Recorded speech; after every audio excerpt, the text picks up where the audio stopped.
Hello दोस्तों and welcome to Adarsh coaching online portal. दोस्तों आज मैं यहाँ पर आपके लिए आरआरबी एनटीपीसी में पिछले वर्ष में पूछे गए जनरल अवेयरनेस के क्वेश्चंस को लाया हूँ। मैंने यहाँ पे टोटल 20 क्वेश्चन को लिया है और अलग अलग आंसर की से निकाल कर इस क्वेश्चन को मैंने इसका पीडीएफ बनाया है। दोस्तों हमारा पहला क्वेश्चन दिया है कि 100 मिलियन किसके बराबर है। तो आपके ऑप्शन दिए हैं, ए 10 लाख, बी दिया है 10 करोड़, सी दिया है 100 लाख और डी दिया है 100 करोड़। तो इसमें राइट आंसर हमें आप ढूंढना पड़ेगा। तो देखिए सबसे पहले हमें क्या जानना है कि अगर हम 100 मिलियन की बात करने से पहले 1 मिलियन के करेंगे तो ज़्यादा अच्छा है। तो जो 1 मिलियन हमारा वो बराबर होता है, ठीक है, 1 मिलियन जो है वो बराबर होगा हमारे 10 लाख के। ठीक है, तो 10 लाख को हम बोलते हैं 1 मिलियन। तो इसी प्रकार से अगर हम 100 मिलियन को जानना चाहें तो 100 मिलियन जो है बराबर होगा, अब यहाँ पे 100 से मल्टीप्लाई किए तो ये 1000 हो जाएगा। तो 100 मिलियन जो है वो 1000 लाख के बराबर होता है। और आपको ये भी पता है कि जो हमारा 100 लाख होता है उसको हम बोलते हैं 1 करोड़। ठीक है, तो 1 करोड़ को हम 100 लाख के बराबर होगा। तो इसी प्रकार से अगर एक जीरो और बचा है तो इसको हम यहाँ पर लिख देंगे तो टोटल हो जाएगा हमारा 10 करोड़।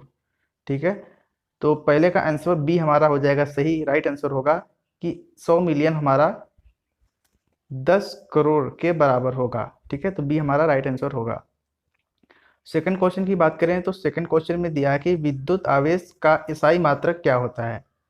ठीक है, तो सबको पता होना चाहिए कि जो वोल्ट है वो आपका विभव का मात्रक होता है और जो कुलाम है वो आपका आवेश का मात्रक होगा। ठीक है, तो आवेश का SI मात्रक कुलाम होगा। ठीक है, और ये केल्विन तो आपका ताप का है, किलोग्राम आपका द्रव्यमान यानी मास का होता है। उसके बाद तीसरा क्वेश्चन मैं यहाँ पे थोड़ा सा जूम कर दे रहा हूँ, आपको बड़ा दिखाई देगा। ठीक है, तो यहाँ से जूम कर दिया मैंने। फिर यहाँ पे आपका तीसरा क्वेश्चन दिया है कि पक्षियों के अध्ययन को क्या कहा जाता है। ठीक है, तो आपके ऑप्शन दिखाई दे रहे हैं, एंटोमोलॉजी, अर्निथोलॉजी, बर्डोलॉजी, हर्पेट्रोलॉजी। तो बी आपका यहाँ से राइट आंसर होगा कि पक्षियों के अध्ययन को अर्निथोलॉजी कहा जाता है। आपका चौथा क्वेश्चन है कंप्यूटर चिप का दूसरा नाम क्या है। तो कंप्यूटर चिप को माइक्रोचिप नाम से भी जानते हैं, तो ए आपका राइट आंसर होगा। इसके बाद हम आते हैं पांचवें क्वेश्चन पे। पांचवा क्वेश्चन हमसे पूछ रखा है कि इस ब्रह्मांड में दूसरा सबसे प्रचुर मात्रा में सर्वाधिक तत्व कौन सा है। ठीक है, तो दूसरे स्थान पर सबसे ज्यादा पाए जाने वाला तत्व कौन सा है इस ब्रह्मांड में। तो आपका ऑप्शन दिया है हाइड्रोजन, हीलियम, यहाँ पे विलियम लिखा है, सॉरी यहाँ पे हीलियम होना चाहिए था, मिसप्रिंट हो गया है। तो हाइड्रोजन, हीलियम, नाइट्रोजन, आयरन, ये चार ऑप्शन आपके दिए हैं। तो इसमें आपका राइट आंसर होगा बी, हीलियम। तो दूसरा सबसे अधिक मात्रा में पाए जाना वाला एलिमेंट आपका हीलियम होगा।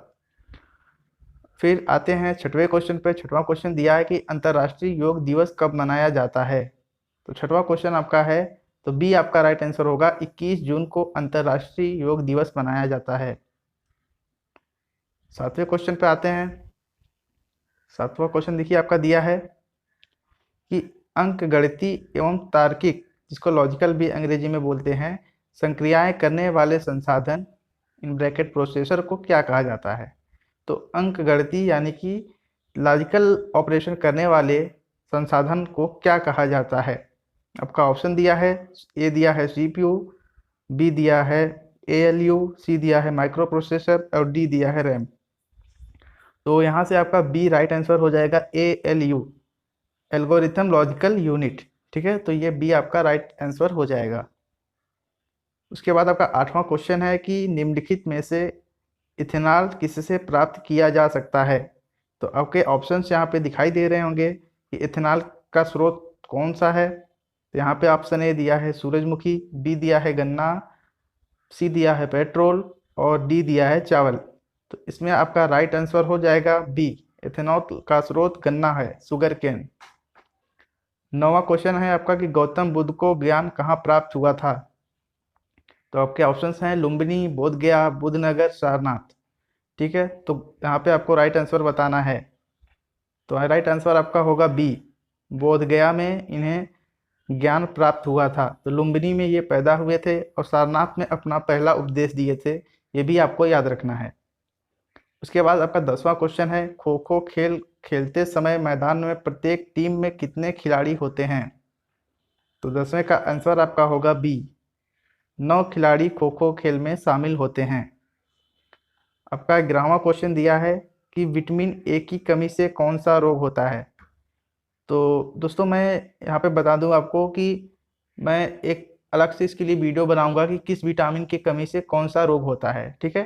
तो फिलहाल आपको यहाँ से जान लेना है कि विटामिन ए जो है इससे रतौंधी रोग होता है, इसकी कमी से आँख का जो दोष होता है विटामिन ए की कमी के कारण होता है। तो 11 का आंसर आपका ए हो जाएगा, रतौंधी जो है वो विटामिन ए की कमी से होता है। 12वां क्वेश्चन है अजंता एवं एलोरा की गुफाएं किस राज्य में स्थित हैं? तो बी आपका राइट आंसर हो जाएगा, महाराष्ट्र में एलोरा एवं अजंता की गुफाएं स्थित हैं। 13 क्वेश्चन यानी कि 13वां क्वेश्चन आपका है कि राइटर्स एक समाचार एजेंसी है, इसका मुख्यालय कहाँ पर स्थित है? तो ए आपका राइट आंसर हो जाएगा यूके में, ठीक है, यूनाइटेड किंगडम जिसे बोलते हैं, यूके में इसका समाचार एजेंसी का मुख्यालय स्थित है। 14वां आपका क्वेश्चन दिया है कि पद्मश्री पुरस्कार से सम्मानित किए जाने वाले पहले हॉकी खिलाड़ी कौन थे?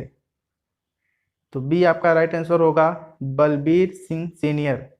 ये पद्मश्री से सम्मानित किए जाने वाले पहले हॉकी खिलाड़ी थे। 15वां क्वेश्चन आपका है कि लीवर पर वह कौन सा बिंदु है जो अपने स्थान पर स्थित रहता है?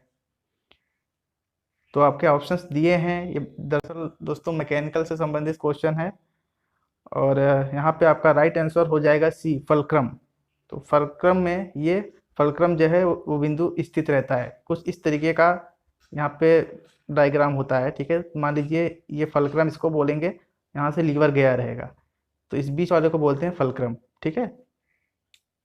क्वेश्चन नंबर 16 आपका दिया है कि भारतीय अंतरिक्ष कार्यक्रम का जनक किसे कहा जाता है?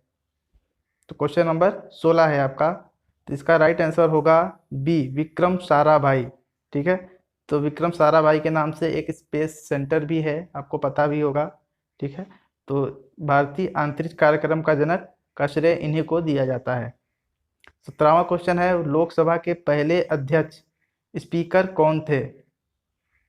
तो 17वां क्वेश्चन का ए राइट आंसर आपका हो जाएगा जीवी मावलंकर। ये लोकसभा के पहले स्पीकर थे, ठीक है, सॉरी अध्यक्ष थे, ठीक है। क्वेश्चन नंबर 18 आपका दिया है कि एशियाई खेलों में स्वर्ण पदक जीतने वाली पहली भारतीय महिला खिलाड़ी कौन थी? तो 18 का आपका सी राइट आंसर हो जाएगा, कमलजीत संधू, ठीक है। ये आपके एशियाई खेलों में स्वर्ण पदक जीतने वाली पहली भारतीय महिला खिलाड़ी थी। क्वेश्चन नंबर 19 दिया है कि किस ग्रह के एक चंद्रमा का नाम गेनीमेड है? तो ये आपका राइट आंसर हो जाएगा बृहस्पति, ठीक है। बृहस्पति के एक चंद्रमा का नाम गेनीमेड है। आपका आखिरी क्वेश्चन है किस देश का स्वतंत्रता दिवस 4 जनवरी को मनाया जाता है? तो बी आपका राइट आंसर होगा म्यांमार। म्यांमार का स्वतंत्रता दिवस 4 जनवरी को मनाया जाता है।